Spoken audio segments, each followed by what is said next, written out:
The government denies the NHS is in crisis as the Prime Minister pledges to improve mental health care and the capital in chaos. You're watching 5 News tonight.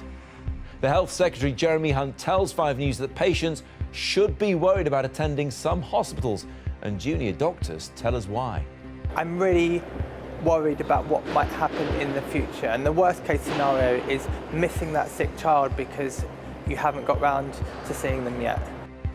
Tackling mental health, the Prime Minister unveils new plans to support young people better. And strike misery for millions of commuters in London facing closed stations and gridlocked roads. Also tonight, we're talking about the Arctic blast that's heading our way. As freezing temperatures grip large parts of Europe, we'll be finding out what's in store for the UK. And we'll be discussing the British success at the Golden Globes and why it wasn't such a great night for Donald Trump. Good evening, welcome to 5 News Tonight. I'm Matt Barbett. The NHS is coping, according to the Prime Minister and her Health Secretary. They've been defending the service after the Red Cross claimed it was facing a humanitarian crisis. But Jeremy Hunt has told 5 News there are serious problems at some hospitals and patients there have reason to be worried. He spoke to our health correspondent, Catherine Jones. Treatment on a trolley. This was Colchester's A&E last week. Staff and patients feeling the strain the NHS is under firsthand. It's as bad as I've ever seen it in my career. It's continuous pressure that's going on at the moment. I'll happily pay a bit more tax. It means I'm going to be not staying in the corridor. The Red Cross now claims a humanitarian crisis in our hospitals. At one, Worcestershire Royal, the deaths of 2 patients who spent hours waiting for a bed are under investigation, and 7 other trusts were so stretched in December they went to the highest level of alert, making them unable to deliver comprehensive care. Today, I asked the Health Secretary if he'd be happy to see a member of his family sent to a hospital under that level of pressure. I would be happy to send a member of my family to the vast majority of NHS hospitals. But not one on high level of alert? Well, the ones, all hospitals have periods where the pressure gets higher. What we've seen over this Christmas period is a few hospitals which have had very sustained and difficult problems, particularly Worcestershire, but a number of others. Most hospitals are actually coping slightly better than last year, but we have got some examples where they've got real problems and we're doing everything we can to sort them out. In the meanwhile, the patients going to those hospitals should worry. Yes, but I mean, in the case of Worcestershire, for example, we put that trust into special measures. The chief executive's gone. We've hired a new chief executive who's actually coming in from Australia. And we are working night and day to try and turn things around in that hospital. But this is the most difficult time of year, always has been, and that's why there are particular pressures. Most hospitals are coping with the pressure, but for those that aren't, tonight the Health Secretary announced a series of emergency measures to help them, including parachuting GPs into A&E and allowing hospital clinics and operations to be cancelled. It's a clear government acknowledgement. The current situation is unacceptable. Catherine Jones, 5 News. Dr Zishan Qureshi is an NHS paediatrician from South London. Zishan, do you think there is a humanitarian crisis in the NHS, as the Red Cross suggests? I am extremely worried about the state of the NHS at the moment, Matt. I mean, I was asked to come into work yesterday on a shift that I wasn't supposed to be in. I left the hospital at the end of the day. There were 5 sick patients in the resus bay, where the sickest ones go, despite only having 4 beds. Ambulances were taking up to 2 hours to unload, and that's ambulances at the hospital waiting to get out. Clearly things are bad, and the government say they are bad during winter. They know that. Even Jeremy Hunt's opposite number, the Labour Party, wouldn't go so far as to say it's a humanitarian crisis, which, that's the language that likens it to the situation in Syria, doesn't it, for example? So do you think it's that bad, or do you think the government are right in saying we are just about coping? I don't think we can take this situation lightly. And when I hear about an elderly lady waiting on a trolley for 35 hours, almost 2 days, and then having a cardiac arrest and dying, I think that is not the quality of care that anywhere in the world should have. And Jeremy Hunt himself says there are 150 deaths a week that are happening needlessly. That seems to be one of them. He also says, though, and he told MPs this afternoon in Parliament, that up to 30% of people using A&E do not need emergency care. Is that the crux of the problem? Well, I'd say a couple of things to that. One, I don't think it's fair for the government to tell people whether they need emergency care or not. If you aren't sure, particularly with a sick child, I want to see you in my emergency department. I want you in the queue, because if you're worried, then I'm worried. And the second thing, of course there's going to be educational issues, but we need to communicate with the public what other options are available to get your child seen. And I know many of your colleagues who work in A&E think that they can communicate what it's really about by changing the name of A&E, isn't that right? Well, I mean, it's an emergency department. It's not an accident department. Not an accident department. But, you know, there are so many other bigger factors that play into healthcare as a whole. We have a chronically underfunded and understaffed healthcare system. We're having money taken away from social care, so people are getting stuck in hospital. And the healthcare force on the ground are losing faith in their health secretary and government, because they don't feel like they're being listened to when we are talking about the problems on the ground. OK. Sashan, many thanks indeed for coming in. Well, one of the biggest issues that's facing our health service is mental illness. And today the Prime Minister announced new measures designed to tackle what she called a hidden injustice that destroys lives. The issue really is more common than you might imagine. At any one time, an estimated 1 in 4 of us have some form of mental health problem. In England, 13 people take their own lives every day. Many more attempt suicide. And it often starts young. Around half of mental health problems begin to develop by the age of just 14. Our chief correspondent, Tessa Chapman, has been to hear the thoughts of pupils at a 6th form in northwest London. Using their minds to study is one thing. Talking about how healthy those minds are is quite another. Yes, definitely. Generally, I think there's still an air of stigma around mental health, especially in comparison to physical health. Would these A-level students at St Dominic's 6th form feel as comfortable discussing depression as a broken ankle? I just think that it would make me look weak to my friends, and that would mean I might get insulted or made fun of for it. And I think that's a fear that a lot of young people have, and people in general have. Say it is the flu or a sprained ankle, you know that after a couple of weeks, a few days, you'll feel better. But with the mental health disorder, it can take years, months, we don't know how long. And then you start blaming yourself because you think it's your fault that you have such a condition. But in reality, you just need to find the right help. Today, the Prime Minister said it's time to transform how we treat it. For too long, mental illness has been something of a hidden injustice in our country, shrouded in a completely unacceptable stigma and dangerously disregarded as a secondary issue to physical health. So what is she going to do? First, there'll be a major review of young people's mental health services. Schools and colleges will work more closely with NHS services. And there will be mental health first aid courses for secondary school staff to spot signs and give early help. Nikki welcomes the ideas, but is worried there's no new money pledged for already stretched services. Her mental health problems weren't picked up until she was 14. By then, she'd already tried to kill herself many times. I think we should be talking about mental health, from primary school, but secondary school, that's a step forward. There's nothing at the moment, so this is, amazing if it happens.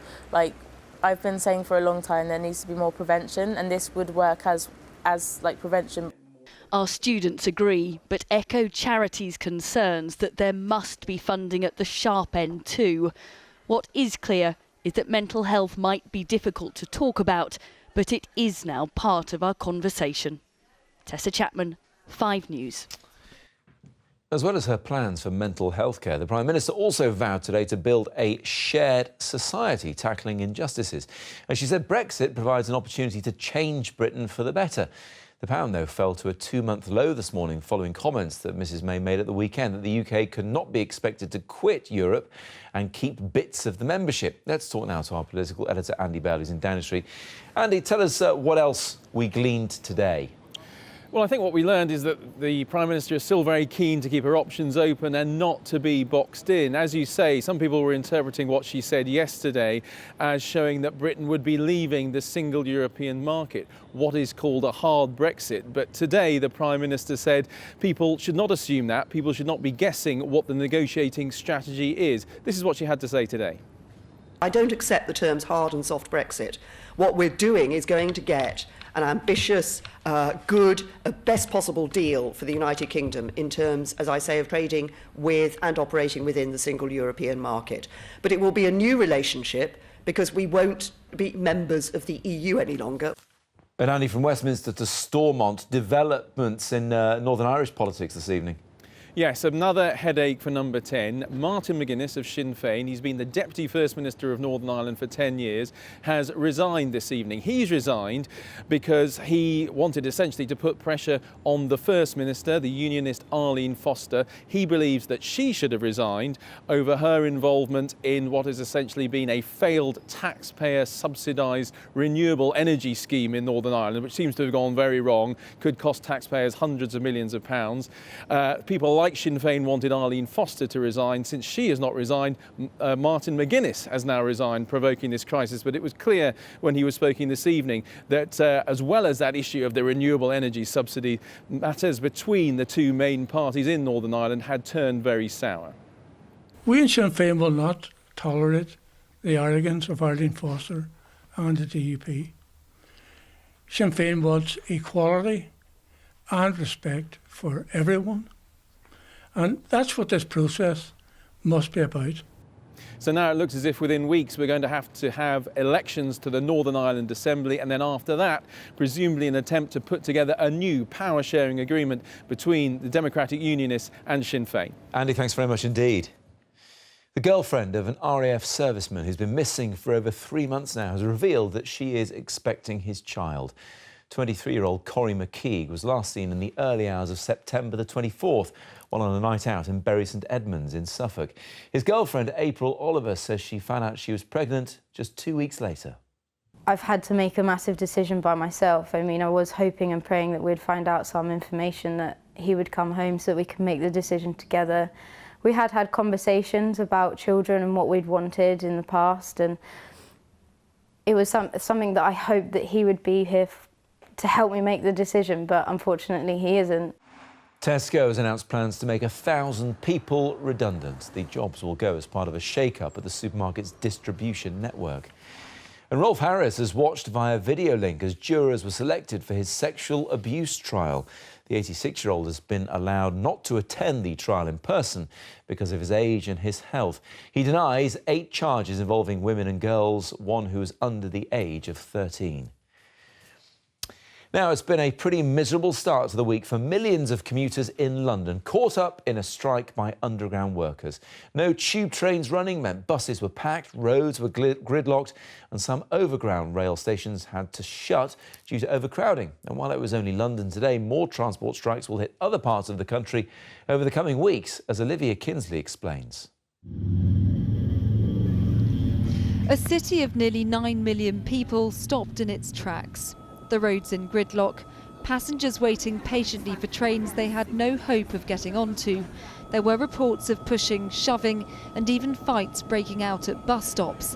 One mainline station was evacuated after it became dangerously overcrowded. I've had to wait half hour for a bus, then fight the people who just walked up to get past them. It was horrendous.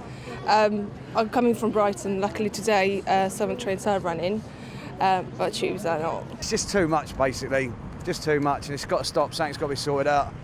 Today's strike is the result of a long-running dispute over staff cuts and ticket office closures. The unions say that having fewer staff in control rooms is affecting passenger safety. But London Underground says it has to save money in order to stop the price of tickets rising. The tube action today begins a wave of planned strikes that could bring not just the capital but much of the country to a standstill. Tomorrow, British Airways cabin crew walk out for 2 days in a dispute over pay, and Southern Trains begin 3 more days of strikes in South East England. The RMT is balloting its members tomorrow on possible action on Arriva Rail North, and in the months ahead the introduction of new trains on the Merseyrail and West Midlands networks could lead to union action. One business expert told us it couldn't be coming at a worse time. Since the referendum, uncertainty has hung over business like Clyde. What industrial relations breakdowns contribute to is more deep uncertainty. Bosses will be worried about workers coming to work. Workers will be worried about whether or not their firm's going to survive. This all matters. Tonight in the capital, many are beginning their long trudge home. For many more all over the country, it's a snapshot of what's to come. Olivia Kinsley, 5 News. Coming up on 5 News tonight, the freezing weather that's hitting Europe and how we could be affected soon as well. And the Brits who reign supreme over the Golden Globes. We're talking about that after the break.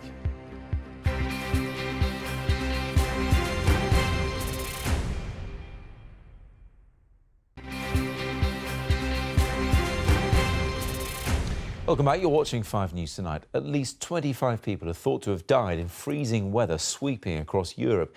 Temperatures have dropped as low as -40 in parts of Russia, and even southern Italy and the Greek islands have been blanketed in snow, as Layla Hayes reports. This is Amatrice, now blanketed in snow. The Italian town reduced to rubble in last summer's earthquake. Many of the ruins now covered with snow and ice after the coldest weather in central Italy for more than 20 years. The south of the country has also had heavy snowfall and dangerously cold conditions. In Rome, the fountains in St. Peter's Square are now frozen. The city's homeless do what they can to stay warm. In Greece, conditions for migrants on the island of Lesbos are even more deadly. Their tents thick with snow, they have no heating. The Arctic blast has swept across Europe. This is the River Danube in the Hungarian capital Budapest. In Bosnia, temperatures have fallen to -22 degrees. Here in Sarajevo, the river has completely frozen over. Turkey has been hit hard too, with treacherous conditions on the roads and hundreds of flights delayed or cancelled. In Istanbul, some tried to carry on as normal. Others were finding it a struggle. So far, the UK has escaped the severe weather, but forecasters say that could soon change. In Bulgaria, residents do what they can to clear the snow, but some are making the most. The icy temperatures have already swept across Europe, and these Arctic conditions could soon be coming our way. Layla Hayes, 5 News. So do we have to get the sledge ready? Well, let's speak to our own forecaster, Claire Nasir, who's at the Met Office now. Good to see you, Claire. Look, what's causing this unusual weather across the continent first? Well, across the continent over the last week, we've seen an area of high pressure. The air's got colder and colder and more dense. And we've seen a blast of cold air coming down from Siberia. So any bands of rain steadily and quite quickly turning to snow. And the air's got even so cold. We've seen temperatures, as you just said, down to around -35 degrees Celsius. We're coming to the end of that really, really cold snap there, which is good news, particularly for places such as Italy and Greece. And luckily, we escaped that, which is good news. But obviously, we've got something else on the way. Yeah, exactly. Are we going to get snow? And if we are going to get it, where's it coming from? Well, it's a slightly different air mass. It's actually coming from the Canadian Arctic. It's coming across us from Wednesday onwards, and we are likely to get some snow showers. The west and the north will be in the firing line for that because the wind's coming in from the northwest. And with the winds being so strong, the Met Office has issued a warning for Wednesday into Thursday for not only snow, but also gale force winds. We could actually see blizzard conditions, so really dangerous driving conditions across the north and the west of Scotland, Northern Ireland, northwest England, as well as northern parts of Wales. When I say blizzard conditions, poor visibility, drifting snow, and not only that, really slippery surfaces. But it's not just this zone where we'll see this bad weather. It could actually extend down on Thursday towards the western side of Wales, even the far north of Devon. And then on Friday, the Met Office has issued an early warning for snow showers along the eastern side of the country, anywhere from Aberdeenshire down towards Norfolk. At the moment, it looks like coastal areas will be affected most, but wherever you are, you really are going to be affected by that really, really cold air. It could be a real pain for parents, but kids will be hoping it stretches into the weekend and they can get their sledges out. How long are those low temperatures going to last, Claire? Well, at the moment, we're looking at the worst conditions through Wednesday into Thursday. And even on Friday, banks of cloud and rain and snow will push down. So really, to be honest, the wintry weather extends into the weekend. So for Saturday, another bitterly cold day. And even Sunday, we could see that cold air hanging on. So next week is looking slightly better, a little bit more quieter, and temperatures perhaps even a little bit less cold. But all in all, yes, it's time to wrap up warm, layer up. And if you love the snow, then get your sledge out. Obviously, I'll be giving you details about the weather leading up to this cold snap in a moment. You will indeed, Claire. For now, many thanks indeed. Now, thousands of staff at nuclear power stations across the UK are to vote on whether to strike in a dispute about pensions. 16,000 union members who are mostly employed in decommissioning will be balloted. Sellafield and Dounreay are among the sites that could be affected. As many as 10,000 people who bought Volkswagen cars in Britain are taking part in mass legal action against the company. VW is being sued for cheating emissions tests. Drivers are seeking between £3,000 and £4,000 in compensation. And French police have arrested 16 people over the armed robbery of Kim Kardashian. She had nearly £10 million worth of valuables stolen from an apartment in Paris in October. Now, it's the event that kicks off the glitz and the glamour of the Hollywood awards season. And La La Land and The Night Manager were the big winners at the Golden Globes last night. But it was politics that took centre stage. Meryl Streep took the opportunity to make an emotional speech attacking Donald Trump. And he has hit back, yes, on Twitter. Minnie Stevenson has all the goss. Now for celebrity folk, it was back to work, the red carpet at the Golden Globes. But forget film, it was the winner of a certain election last year who dominated. Yes, President-elect Trump got many mentions. Meryl Streep. Most notably from the godmother of film, Meryl Streep. As the 3 times Oscar winner was awarded for a lifetime on the screen, it was an appearance Donald Trump had made during his campaign when he impersonated a disabled reporter that Meryl wanted to talk about. It was that moment when the person asking to sit in the most respected seat in our country imitated a disabled reporter, someone he outranked in privilege, power, and the capacity to fight back. It kind of broke my heart when I saw it, and I still can't get it out of my head because it wasn't in a movie, it was real life. This was the moment in question at a rally last year. I don't remember! Donald Trump decided to fight back on Twitter, tweeting, "Meryl Streep, one of the most overrated actresses in Hollywood, doesn't know me but attacked last night at the Golden Globes. She is a Hillary flunky who lost big." It was also a great night for our Brits abroad. The winners are chosen by the Hollywood Foreign Press Association. So winner of Best Supporting Actor for The Night Manager, Hugh Laurie, played politics too. I'll be able to say I won this at the last ever Golden Globes. I don't mean to be gloomy, it's just that it has the words Hollywood Foreign and Press in the title. I just don't know what... Tom Hiddleston, The Night Manager. The BBC series The Night Manager won 3 acting awards, including Best TV Actor for Tom Hiddleston. And Brit Claire Foy was awarded for her role as the Queen in the Netflix series The Crown. But it was Hollywood film La La Land which took home the most amount of shiny statues, winning 7. La La Land some light relief on a night when politics played a leading role. Minnie Stevenson, 5 Minutes. With me now in our own La La Land, a film critic Anna Smith, who writes for various publications, and entertainment reporter James Sloan from Access here on Channel 5. Let's talk movies first, Anna. La La Land, is it really that good? It's a lot of fun, and you can absolutely see why it's won Golden Globes, because it's all about Hollywood. Yeah. It's all singing, all dancing. It stars Emma Stone and Ryan Gosling, two of their favourite people, and it's really positive, slightly. Well, it's sort of light, but there's a little bit of heart to it as well. I thought it was overlong, a little bit baggy in the middle section, not perfect, but it's still a very enjoyable watch. When it's good, it's great, and if you enjoy musicals, there'll be a big smile on your face. I don't like it when it's baggy in the middle, though. Look, I mean, Ryan Gosling seems to be able to do no wrong at the moment, although he will be in the Blade Runner sequel later in the year, which could be a bit of a risk. But back to that point about being called La La Land, they may as well just have called it Hollywood. Yes. Because Give Hollywood us loves an itself. Oscar. Yeah, exactly. Give us an award, because that's really what I mean, that sounds cynical, but that's really what it's all about. It is very self-referential and a bit sort of backslapping. It is very much a story about Hollywood dreams, people who want to make it big. She's an aspiring actress, he's a jazz pianist. It's all about the challenges of the auditioning process. All of that is done in a really smart and funny fashion, but it is all about people in Hollywood. It's not necessarily what we can relate to in the everyday. Let's look at the other winners. Moonlight won Best Drama. Viola Davis got an award for her acting in Fences.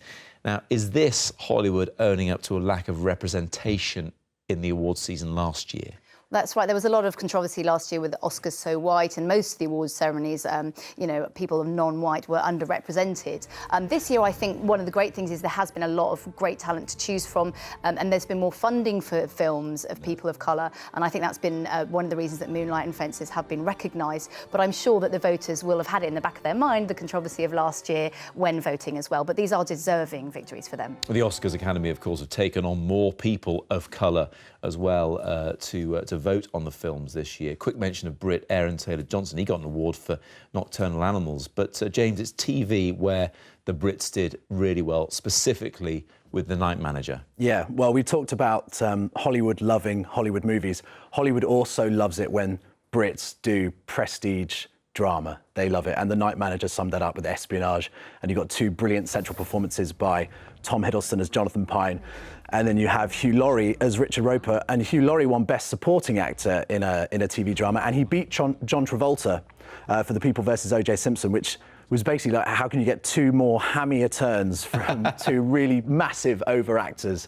And Hugh Laurie beat John Travolta, which I think is pretty impressive. Even though I think Travolta was much hammier, Hiddlestoners are going to be very happy. Olivia Colman also won an award and unfortunately couldn't be there. What was her explanation for that? Yeah, well, she's just about to start working on Murder on the Orient Express with Ken Branagh, and that's got an amazing cast. And she said she wanted to go to the Golden Globes, but she daren't risk showing up jet-lagged and hungover on the first day of shooting opposite her hero, Judi Dench. Ah, well, understandable. And, yeah, you don't show up drunk with Judi. No, I would do the same way. Quick mention of The Crown, because that did very well, especially for the actor playing Queen Elizabeth.